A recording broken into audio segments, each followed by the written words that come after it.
नमस्कार दोस्तों, let's study YouTube channel पर आपका हार्दिक स्वागत है। आई होप आप अच्छे होंगे, स्वस्थ होंगे। इस वीडियो में हम सबसे पहले Himachal Pradesh public service commission Shimla की जो पेंडिंग रिक्वेजिशन है, यानी ऐसी भर्तियां जिनकी रिक्वेजिशन जो है वो पब्लिक सर्विस कमीशन शिमला के पास पहुंची थी, ऑब्जेक्शन लगी है या उनके पास पेंडिंग है, तो उनके बारे में हम यहाँ पे डिस्कस करेंगे। और एचएस एग्ज़ाम को मैंने यहाँ पे इंक्लूड नहीं करा है। उसका रीज़न है कि उसके ऊपर आपको जो एक स्पेसिफिक वीडियो अलग से देखने को मिलेगी। उसके अलावा हम राज्य चयन आयोग हमीरपुर के जो अपकमिंग एग्ज़ाम हैं उनके बारे में बात करेंगे। और लास्ट में हम बात करेंगे सिविल इंजीनियर और एमआईएस स्पेशलिस्ट वैकेंसी, जो कि आउटसोर्स माध्यम से हिमाचल प्रदेश में एडवर्टाइज हुई थी और उसमें आपको रिजल्ट या उसके जो टोटल कैंडिडेट ने वहाँ पे अप्लाई किया था वो पीडीएफ देखने को मिलेगी। सबसे पहले हम बात कर लेते हैं पीएससी शिमला की पेंडिंग रिक्वेजिशंस के बारे में। तो देखिए, नायब तहसीलदार यूडी में जो एग्जीक्यूटिव ऑफिसर और सेक्रेटरी की वैकेंसी और असिस्टेंट प्रोफेसर, मैंने आपको बता दिया कि एलाइड यहाँ पे हमने एचएस को साइड कर दिया है। एलाइड के बारे में भी हम कोशिश करेंगे, क्योंकि उसमें भी मैंने आपको बताया कि जो ईटीओ की वैकेंसी है वो फाइनेंस डिपार्टमेंट के पास है। अलग अलग वैकेंसी है वहाँ पे और क्लबिंग होती है पोस्ट की, तो उसमें समय लगेगा, लेकिन 60 to 70% चांस है कि एलाइड इस साल आ सकता है। और एचएस तो जस्ट एडवर्टाइज होने वाला था, लेकिन एकदम से सरकार की तरफ से नोटिफिकेशन गई और पब्लिक सर्विस कमीशन शिमला से सभी डिपार्टमेंट ने जो था वो वैकेंसी को वापस मंगवा लिया। अब नायब तहसीलदार की वैकेंसी आपने देखा, विधानसभा में भी जानकारी दी गई डिपार्टमेंट की तरफ से, और उसमें मैंने आपको पिछले कल भी बताया था कि लेटेस्ट जानकारी ये है कि जो पीएससी शिमला की कमेटी होती है उसके पास वो गया था आरएनपी रूल्स की फाइल, और उसके बाद क्या है कि वहाँ से चीज़ें डिसाइड हो चुकी हैं, लेकिन फाइनल अप्रूवल कैबिनेट का होगा। तो इसके बाद जो नेक्स्ट कैबिनेट है वहाँ से नायब तहसीलदार के जो आरएनपी रूल्स हैं उनको अप्रूवल मिल सकता है। और जब भी आरएनपी रूल्स को ऐसा अप्रूवल मिलता है तो ज़रूरी नहीं है कि कैबिनेट डिसीजन में आपको वो चीज़ें देखने को मिले।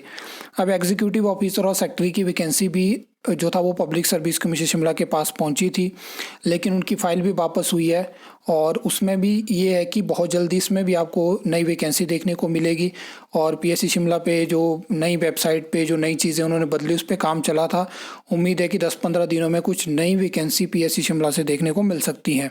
और असिस्टेंट प्रोफेसर की रिक्वेजिशन उनके पास है। अब डिपेंड करेगा कि सेट का एग्ज़ाम कब होगा, उसका रिजल्ट कब आएगा, उसके बाद ही मुझे लगता है कि असिस्टेंट प्रोफेसर की वैकेंसी को एडवर्टाइज़ किया जाएगा। अब इसके अलावा अगर हम बात करें तो राज्य चयन आयोग हमीरपुर के अपकमिंग एग्ज़ाम, ये जो लिस्ट है यहीं से आपको देखने को मिलेंगे, जिसमें सबसे बड़ा एग्ज़ाम है पटवारी भर्ती, जिसमें कि 1,87,000 के आसपास कैंडिडेट जो है वो एग्ज़ाम देंगे। और जियो लाइब्रेरी, ये सभी एग्ज़ाम जो ये आपके सामने हैं, इनके जो सिलेबस हैं वो आ चुके हैं। और आपने देखा कि 2 दिन पहले भी 4 पोस्ट कोड के आपको सिलेबस देखने को मिले। नया शेड्यूल आने वाला है। अब डिपेंड करेगा कि कल क्या हमें नया एडवर्टाइजमेंट नोटिस देखने को मिलता है या नया एग्ज़ाम शेड्यूल देखने को मिलता है। ये चीज़ें डिसाइड हो सकती हैं। 1-2 दिन के अंदर कुछ नोटिफिकेशंस आने वाली हैं, या तो एग्ज़ाम शेड्यूल आ रहा है या तो नई एडवर्टाइजमेंट आ रही है। तो ये एग्ज़ाम जिन्होंने भी फिलअप करे हैं तो वो उम्मीद लगा सकते हैं कि लगभग ये जो 3 महीने का पीरियड मैं आपको देता हूँ, क्योंकि पटवारी भर्ती को एग्ज़ाम कंडक्ट करवाने में टाइम लगेगा, तो आने वाले 3 महीनों में आपको ये एग्ज़ाम देखने को मिलेंगे।